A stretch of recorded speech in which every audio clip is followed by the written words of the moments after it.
एक बार फिर स्वागत है कक्षा 10 की हिंदी में।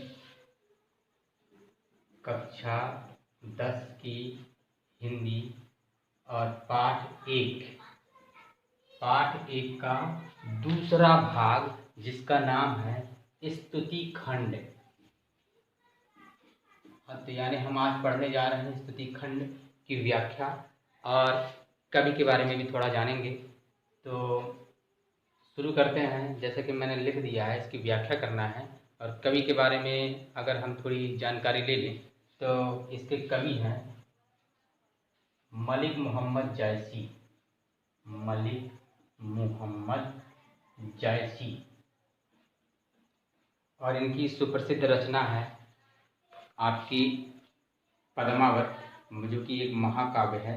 तो इसके लिए बारे में अपन पहले से थोड़ी बहुत जान लेते हैं और इसके जीवन परिचय भी आप लोगों को कॉपी में लिखना है। तो आइए शुरू करते हैं। मलिक मोहम्मद जायसी के जीवन परिचय के बारे में थोड़ी जान लें। तो जैसा कि हम जानते हैं, मलिक मोहम्मद जायसी निर्गुण भक्ति की प्रेम मार्गी सूफी शाखा के प्रतिनिधि कवि हैं और इनके प्रेमाख्यानक प्रेम की पीर से ओतप्रोत हैं। हिंदी साहित्य के सच्चे साधक जायसी प्रेम काव्य में सदा दिवाकर की भांति दमकते रहेंगे। इनका जन्म 1492 ईस्वी में हुआ था और इनके पिता का नाम मलिक राजे अशरफ था और इनके गुरु का नाम सैयद अशरफ पीर एवं मोहदी था। इनका जो निधन है 1542 के आसपास हो गया। और इनके जन्म के संबंध में विद्वानों में भी, जैसा कि सूरदास के जन्म के संबंध में मतभेद था, बिल्कुल इनके भी जन्म के संबंध में विद्वानों में मतभेद है। फिर भी आप प्रमाणिक रूप से जैसा 1492 लिखा है तो आप लिख सकते हैं। और रचनाओं की बात करें तो इनकी रचनाएं हैं पद्मावत, जो कि महाकाव्य है, और दूसरा अखरावट, और तीसरा है आप लोगों का आखिरी कलाम। काव्य पक्ष में आ जाएं तो भाव पक्ष, जायसी निर्गुण प्रेम मार्गी भक्ति शाखा के प्रमुख कवि हैं। इन्होंने प्रेमाख्यानों के माध्यम से अध्यात्म की अभिव्यक्ति की है। जायसी ने पद्मावती को ब्रह्म सत्ता का प्रतीक माना है। आत्मा प्रेम की पीर में व्याकुल रहकर परमात्मा से मिलने को आतुर रहती हैं। जायसी का विरह वर्णन अदिति है। प्रकृति के द्वीप, वन, उपवन, नदी आदि के वर्णन में आप भावुक हो उठे हैं। इनके काव्य में सभी रसों का परिपाक हुआ है, किंतु श्रृंगार तथा शांत रस इनके काव्य में मूल रस हैं। और कला पक्ष की बात करें तो कला पक्ष में इनकी भाषा जो है अरबी फारसी शब्दों का इन्होंने प्रयोग किया है। पद्मावत प्रबंध काव्य को खंडों में विभाजित किया है और अन्योक्ति में प्रतीकात्मकता का भी सहारा इन्होंने अपने काव्य में लिया है। जायसी के काव्य में अलंकारों का सहज स्वाभाविक प्रयोग हुआ है। और अलंकारों की बात करें तो इन्होंने उपमा, रूप, उत्प्रेक्षा, यमक आदि अलंकारों का सौंदर्य इनके काव्य में दिखाई पड़ता है। और दोहा चौपाई छंदों में काव्य रचना इन्होंने की है। सोरठा छंद भी कहीं कहीं मिल जाता है। तो बात करते हैं साहित्य के में स्थान। हिंदू गाथाओं को मसनवी शैली में प्रस्तुत करने वाले जायसी ने सांस्कृतिक एकता का रचनात्मक प्रयास किया है। पद्मावत हिंदी साहित्य का सरस महाकाव्य है। इस प्रकार की सरसता इससे पूर्व के काव्यों में नहीं मिलती है।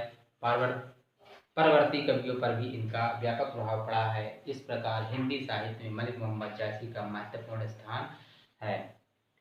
तो जिस तरह से मैंने आप लोगों को बता दिया, तो ये आप लोग किताब से अच्छी तरह से देख के और इनके बारे में आप जितनी जानकारी चाहें तो लिख सकते हैं। अब बात करते हैं सप्रथम व्याख्या। तो आइए दिए गए काव्य पंक्तियों की सप्रथम व्याख्या करते हैं। तो शुरू करते हैं अपन सप्रथम व्याख्या। पहला नंबर जैसे लिखा, मैं इसका वाचन कर देता हूँ। सबरो आदि एक करतारु, जिन जीव दीन कीन संसारु, कीन से प्रथम ज्योति परगासु, कीन से ते ही प्रीत कैलासु।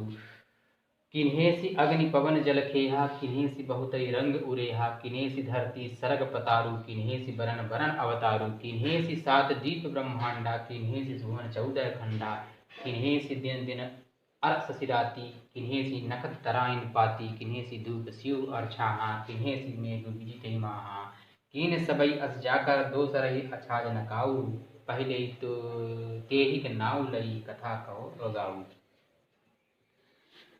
तो याद कैसे होगा, तो मेरे जैसे मैं कह रहा हूँ ध्यान दें कि इस सृष्टि की रचना करने वाले ईश्वर हैं और ईश्वर ने ही हम आपको सभी को जितने भी हम इस प्रकृति में हमें दिखाई देते हैं सजीव निर्जीव चीज़ें, वो सभी ईश्वर ने ही बनाया है। तो जैसे ईश्वर ने पत्थर बनाया, ईश्वर ने धातुएं बनाई, ईश्वर ने धरती बनाया, ईश्वर ने आकाश बनाया, इसलिए मैं उस ईश्वर को नमन करता हूँ। बस इतना ही है, आप लोगों को इसका अर्थ समझना है कि ईश्वर ने क्या क्या बनाया है, और इस ऐसे ईश्वर को मैं स्मरण करता हूँ और नमन करता हूँ।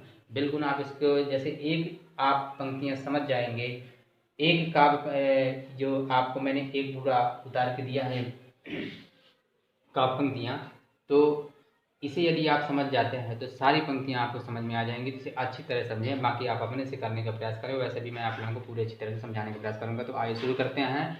जैसे संवरो, मैं कुछ अर्थ भी इसके पहले बता दूँ। जैसे लिखा संवरो, संवरो यानी होता है स्मरण करना, आदि यानी होता है सबसे पहले या शुरू का। एक आप जानते हैं कर्तारु यानी कर्ता यानी ईश्वर, कर्तारु यानी कर्ता, जिसने संसार बनाया है उसी को अपन कर्ता कहते हैं, यही ईश्वर है। जीव यानी जिसने, जीव यानी जीवन, दीन यानी दिया और संसार आप जानते हैं कि संसारी है। और प्रथम पहले ज्योति यानी प्रकाश होता है, पैगंबर साहब हो गया। और प्रीति यानी प्रेम, कैलाश यानी कैलाश पर्वत, अग्नि यानी आग, पवन हवा, जल पानी, खेहा मृदा, और रंग बहुतई यानी बहुत सारे, धरती सरग स्वर्ग हो गया, पाताल हो गया। अब अलग अलग अवतार तो आप जानते हैं, सात दीप ब्रह्मांड की सी भुवन, 14 खंडा 14 भाग। दिन यानी दिन होता है, दिन नर यानी सूर्य हो गया, शशि यानी चंद्रमा, रात्रि यानी रात हो गया, नाखत नक्षत्र तारा और तारों की पंक्ति, धूप ठंड या सर्दी, छाह बादल बिजली के बीच। तो आइए स्टार्ट करते हैं। अब आपको समझ में आया होगा, सवरो यानी होता है स्मरण करना।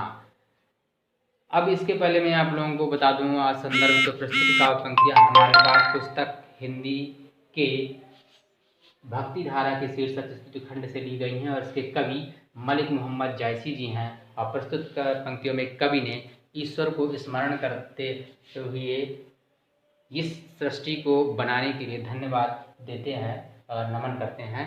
और व्याख्या में आइए शुरू करते हैं। जैसे मैंने आप लोगों को बताया, व्याख्या में संवरो स्मरण करना, तो जायसी जी कहते हैं कि मैं सबसे पहले इस ईश्वर को स्मरण करते हुए उस कर्ता को धन्यवाद देता हूँ या नमन करता हूँ जिसने इस संसार को बनाया है और उसमें भिन्न भिन्न प्रकार के जीवन दिए हैं। मैं तो पहली पंक्ति आप लोगों को समझ में आ गई होगी। मलिक मोहम्मद जायसी जी कहते हैं कि सबसे पहले उस कर्ता ईश्वर को स्मरण करता हूँ जिसने इस सृष्टि को जीवन दिया और तथा इस संसार को बनाया। तिन्हें प्रथम ज्योति, उन्होंने ही प्रथम ज्योति पैगंबर मोहम्मद साहब को प्रकट किया। तिन्हें से ते ही प्रीत कैलाशी, और उन्हीं की कृपा से ही इस कैलाश पर्वत की रचना हुई है। उन्होंने ही अग्नि जल वायु आकाश, चार अग्नि हवा जल और मृदा, चार तत्वों की रचना की है। और इन्हीं तत्वों के द्वारा भिन्न भिन्न प्रकार के रंगों और इस प्रकृति में उन्होंने भरा है। किन्हें सी धरती सरग पतारू, और उन्होंने ही धरती स्वर्ग और पाताल की रचना की है। और उन्होंने ही इसमें भिन्न भिन्न के अवतार या जीव जंतुओं को पैदा किया है। ईश्वर ने ही, उन्होंने ही सात द्वीपों और ब्रह्मांड की रचना की है। और उन्होंने ही 14 भुवन और उसके भिन्न भिन्न विभागों की रचना की है। ईश्वर ने ही दिन, सूर्य, चंद्रमा और रात्रि बनाए हैं। और इस किन्हीं सी नफरत तराइन पाती, और ईश्वर उन्होंने ही नक्षत्र और तारों की पंक्तियों का निर्माण किया है। ईश्वर ने ही धूप, शीत और छाव बनाए हैं और उन्होंने ही बादलों के बीच बिजली उन्हीं की ही देन है। कीन सबई अस जाकर दूसरा ही छाज न काऊं। तो पैगंबर मलिक मोहम्मद जैसी जी कहते हैं कि जिस ईश्वर ने इस प्रकार की सुंदर सृष्टि की रचना की, उसकी शोभा को कोई दूसरा नहीं पा सकता है, उसकी शोभा को कोई दूसरा नहीं पा सकता है। पहले तो एक नाम लई कथा कहो, पहले मैं उस ईश्वर का नाम या स्मरण करता हूँ और फिर आगे इस कथा का अवगाहन करता हूँ। आशा करते हैं आपको समझ में आ गया होगा। और विशेष की बात करें तो विशेष आप लिख लें, विशेष में आ जाएगा आप लोगों का व्यवहारिक अवधि भाषा का प्रयोग इन्होंने किया है। अनुप्रास, पुनरुक्ति, प्रकाश, पद, मैत्री का सौंदर्य दर्शनी है और शांत रस का प्रयोग हुआ है। तो ये समझ में आ गया। अब एक बार चाहे तो फिर से रिवीजन कर दें। व्याख्या में सवर्ण स्मरण करता हूँ मैं सबसे पहले, मलिक मोहम्मद जैसी जी कहते हैं कि मैं सबसे पहले स्मरण करता हूँ उस ईश्वर को जिसने इस संसार को बनाया है, उसमें भिन्न भिन्न जीवन दिए हैं और उन्होंने ही प्रथम ज्योति अर्थात पैगंबर साहब की को प्रकट किया है। और किन्हीं से ते ही प्रीत कैलासुर, उन्हीं के प्रेम के कारण कैलाश पर्वत की रचना हुई है। और उन्होंने ही अग्नि, पवन, जल और मृदा चैन 4 तत्वों का निर्माण किया है और उन्हीं की कृपा से ही इस प्रकृति में बहुत सारे रंग भरे हुए हैं। किन्हीं से धरती सरक पाताल, उन्होंने धरती सरक और पाताल बनाया है। उन्होंने भिन्न भिन्न प्रकार के अवतार दिए हैं। उन्होंने 7 देव ब्रह्मांड की रचना किए हैं। उन्होंने ही 14 भुवन और उनके भिन्न भिन्न भाग बनाए हैं। और उन्होंने दिन, सूर्य, चंद्रमा और रात बनाए हैं। उन्होंने ही तारे, नक्षत्र और तारों की पंक्तियां बनाई हैं। उन्होंने धूप, छांव, ठंड, उन्होंने ही बादलों के बीच बिजली बनाई है। कीन सबई अस जाकर दूसरे, उन्होंने ही इस संसार की रचना की है, दूसरा कोई इस शोभा को नहीं पा सकता है। सबसे पहले मैं उसको स्मरण करता हूँ, फिर इस कथा का आगे अवगाहन करता हूँ। और आगे अगर बात करें तो अगला वाला है। अगला वाला मैं अगर बोर्ड में न लिखूं तो आइए फिर दूसरा देखते हैं और नीचे कर लेना, ठीक है। नेक्स्ट अपना देखते हैं किन्हेसी, और ये आप देखेंगे दूसरा नंबर है। जैसे मैं पढ़ देता हूँ और उसी की व्याख्या कर देता हूँ। किन्हेसी हेव समुद्र अपारा, किन्हेसी मेरु किंद पहारा, किन्हेसी नदी नार की औझारा, किन्हेसी मगर मंच बहु वर्णा, किन्हेसी शशि मांति बहु भरे, किन्हेसी बहुतई नंग निर्मरे, किन्हेसी वनखंड और जरिंगूरी, किन्हेसी तरिवर तार खजूरी, किन्हेसी सा उज आरन रही, किन्हेसी पंखी उड़ई जऊँ चई, किन्हेसी बनन सेत और श्यामा, किन्हेसी भूख नींद विश्रामा, किन्हेसी पान फूल बहु भोगू, किन्हेसी बहु औषध बहु रोगू, निमिक न लाग कर ओही सबही कीन पल एक, गगन अतरंग राखा बाज खम्भ बिनु टेक। तो संदर्भ जैसा कि आप लोग जानते हैं,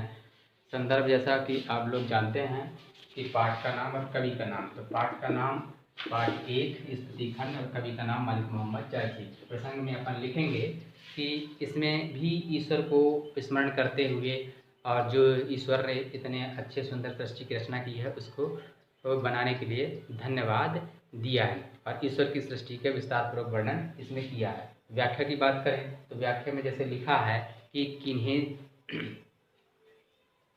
इसकी व्याख्या में आप लोगों को कर देता हूँ। तो देखिए व्याख्या क्या हो जाएगा कि उस ईश्वर ने असीम 7 समुद्र की रचना की है। सुमेरी और किष्किंधा पर्वतों को उसी ने बनाया है। उसने बहुत से नदी, नाले और झरने बनाए, उनमें विभिन्न प्रकार के मगरमच्छ पैदा किए। उसने ऐसी सीपों को बनाया जिनमें मोती भरे थे और बहुत से निर्मल क्रांति वाले रत्नों की रचना की। तो उन्होंने ही बहुत से रत्न बनाए और उसने जंगल बनाए और उनमें जड़ी बूटियों अर्थात औषधियों का निर्माण ईश्वर ने ही किया। ईश्वर ने ही पक्षी बनाए हैं और जो आकाश में उड़ते हैं उसने सफ़ेद और काले रंग की वस्तुओं को बनाया। उसने बहुत सी औषधियों और अनेक रंगों की रचना की।